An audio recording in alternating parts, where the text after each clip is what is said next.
தேவனிடத்தில் இருந்தது. அந்த வார்த்தை தேவனாய் இருந்தது. அவர் ஆதியிலே தேவனோடு இருந்தார். சகலமும் அவர் மூலமாய் உண்டாயிற்று. உண்டானதொன்றும் அவராலே அல்லாமல் உண்டாகவில்லை. அவருக்குள் ஜீவன் இருந்தது.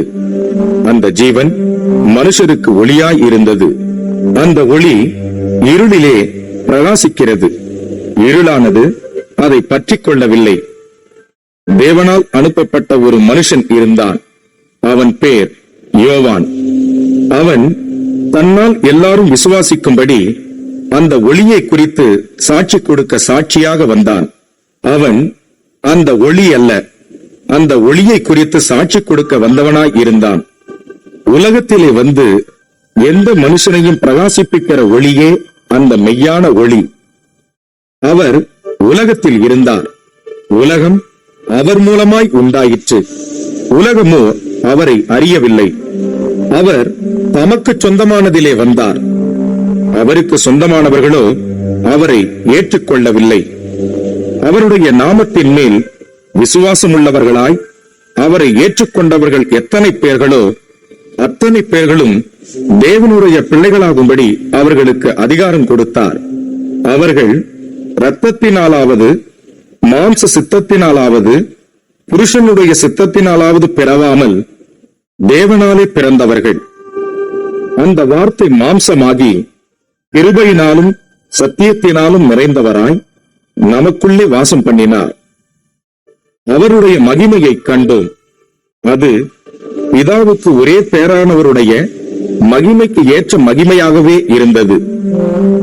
யோவான் அவரை குறித்து சாட்சி கொடுத்து, எனக்கு பின் வருகிறவர் எனக்கு முன்னிருந்தவர், ஆகையால் அவர் என்னிலும் மேன்மையுள்ளவர் என்று நான் சொல்லி இருந்தேனே, அவர் இவர்தான் என்று சத்தமிட்டு கூறினான். அவருடைய பரிபூர்ணத்தினால் நாம் எல்லாரும் கிருபையின் மேல் கிருபை பெற்றோம். எப்படியெனில் நியாயப்பிரமாணம் மோசேயின் மூலமாய் கொடுக்கப்பட்டது. கிருபையும் சத்தியமும் இயேசு கிறிஸ்துவின் மூலமாய் உண்டாயின. தேவனை ஒருவனும் ஒரு காலம் கண்டதில்லை. பிதாவின் மடியில் இருக்கிற ஒரே பேரான குமாரனே அவரை வெளிப்படுத்தினார். எருசலேமிலிருந்து யூதர்கள் ஆசாரியரையும் லேவியரையும் யோவானிடத்தில் அனுப்பி, நீர் யார் என்று கேட்டபொழுது அவன் மறுதலியாமல் அறிக்கையிட்டதுமன்றே நான் கிறிஸ்து அல்ல என்றும் அறிக்கையிட்டான். அப்பொழுது அவர்கள், பின்னை யார், நீர் எலியாவா என்று கேட்டார்கள். அதற்கு நான் அவனல்ல என்றான். நீர் தீர்க்கதரிசியானவரா என்று கேட்டார்கள். அதற்கும் அல்ல என்றான். அவர்கள் பின்னும் அவனை நோக்கி, நீர் யார், எங்களை அனுப்பினவர்களுக்கு நாங்கள் உத்தரவு சொல்லும்படிக்கு உம்மை குறித்து என்ன சொல்லுகிறீர் என்று கேட்டார்கள். அதற்கு அவன், கர்த்தருக்கு வழியை செவ்வை பண்ணுங்கள் என்று ஏசாயா தீர்க்கதரிசி சொன்னபடியே நான் வனாந்தரத்திலே கூப்பிடுகிறவனுடைய சத்தமாய் இருக்கிறேன் என்றான். அனுப்பப்பட்டவர்கள் பரிசேயராய் இருந்தார்கள். அவர்கள் அவனை நோக்கி, நீர் கிறிஸ்துவும் அல்ல, எலியாவும் அல்ல, தீர்க்கதரிசியானவரும் அல்லவென்றால் ஏன் ஞானஸ்நானம் கொடுக்கிறீர் என்று கேட்டார்கள். யோவான் அவர்களுக்கு பிரதியுத்தரமாக, நான் ஜலத்தினாலே ஞானஸ்நானம் கொடுக்கிறேன். நீங்கள் அறியாதிருக்கிற ஒருவர் உங்கள் நடுவிலே நிற்கிறார். அவர் எனக்கு பின்வந்தும் என்னிலும் மேன்மையுள்ளவர்.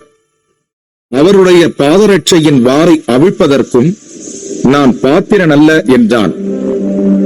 இவைகள் யோர்தானுக்கு அக்கறையில் யோவான் ஞானஸ்நானம் கொடுத்த பெத்தாபாராவிலே நடந்தன. மறுநாளிலே யோவான் இயேசுவை தன்னிடத்தில் வரக்கண்டு, இதோ உலகத்தின் பாவத்தை சுமந்து தீர்க்கிற தேவ ஆட்டுக்குட்டி, எனக்கு பின் ஒருவர் வருகிறார், அவர் எனக்கு முன்னிருந்தபடியால் என்னிலும் மேன்மையுள்ளவர் என்று நான் சொன்னேனே, அவர் இவர்தான். நானும் இவரை அறியாதிருந்தேன். இவர் இஸ்ரவேலுக்கு வெளிப்படும் பொருட்டாக நான் ஜலத்தினாலே ஞானஸ்நானம் கொடுக்க வந்தேன் என்றான். பின்னும் யோவான் சாட்சியாக சொன்னது, ஆவியானவர் புறாவைப் போல வானத்தில் இருந்திறங்கி இவர் மேல் தங்கினதைக் கண்டேன். நானும் இவரை அறியாதிருந்தேன்.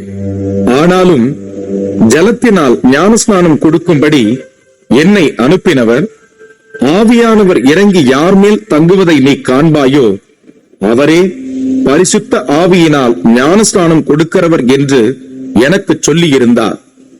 அந்தப்படியே நான் கண்டு இவரே தேவனுடைய குமாரன் என்று சாட்சி கொடுத்து வருகிறேன் என்றார்.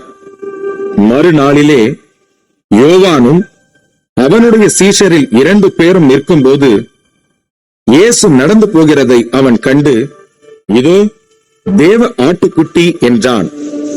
அவன் அப்படி சொன்னதை அவ்விரண்டு சீஷரும் கேட்டு இயேசுவுக்கு பின் சென்றார்கள்.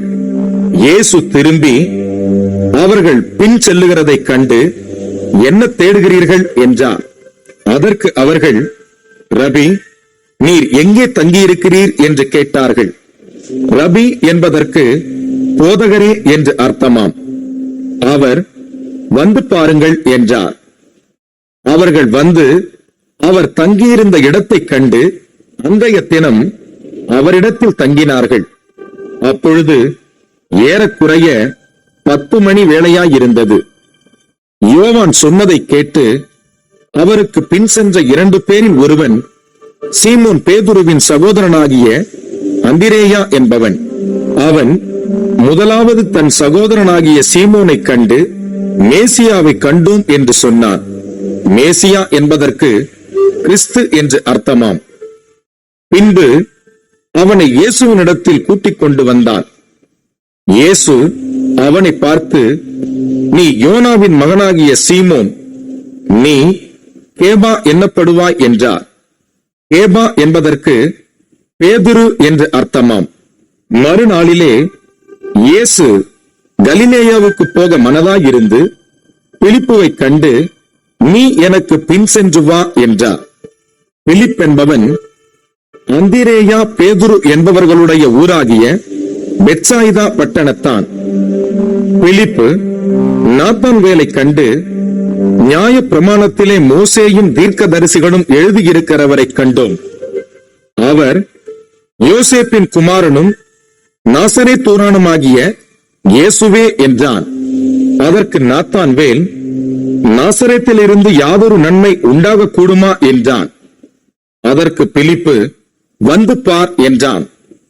இயேசு நாத்தான்வேலை தம்மிடத்தில் வர கண்டு அவனை குறித்து, இதோ கபடற்ற உத்தம இஸ்ரவேலன் என்றார்.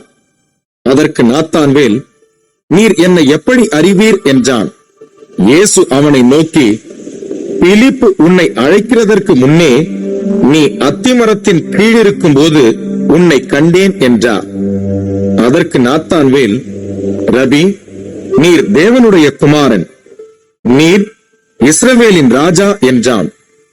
இயேசு அவனுக்கு பிரதியுத்தரமாக, அத்திமரத்தின் கீழே உன்னை கண்டேன் என்று நான் உனக்கு சொன்னதினாலேயா விசுவாசிக்கிறாய்? இதிலும் பெரிதானவைகளை காண்பாய் என்றார். பின்னும் அவர் அவனை நோக்கி, வானம் திறந்திருக்கிறதையும் தேவ தூதர்கள் மனுஷகுமாரனிடத்தில் இருந்து ஏறுகிறதையும் இறங்குகிறதையும் நீங்கள் இது முதல் காண்பீர்கள் என்று மெய்யாகவே மெய்யாகவே உங்களுக்கு சொல்லுகிறேன் என்றார்.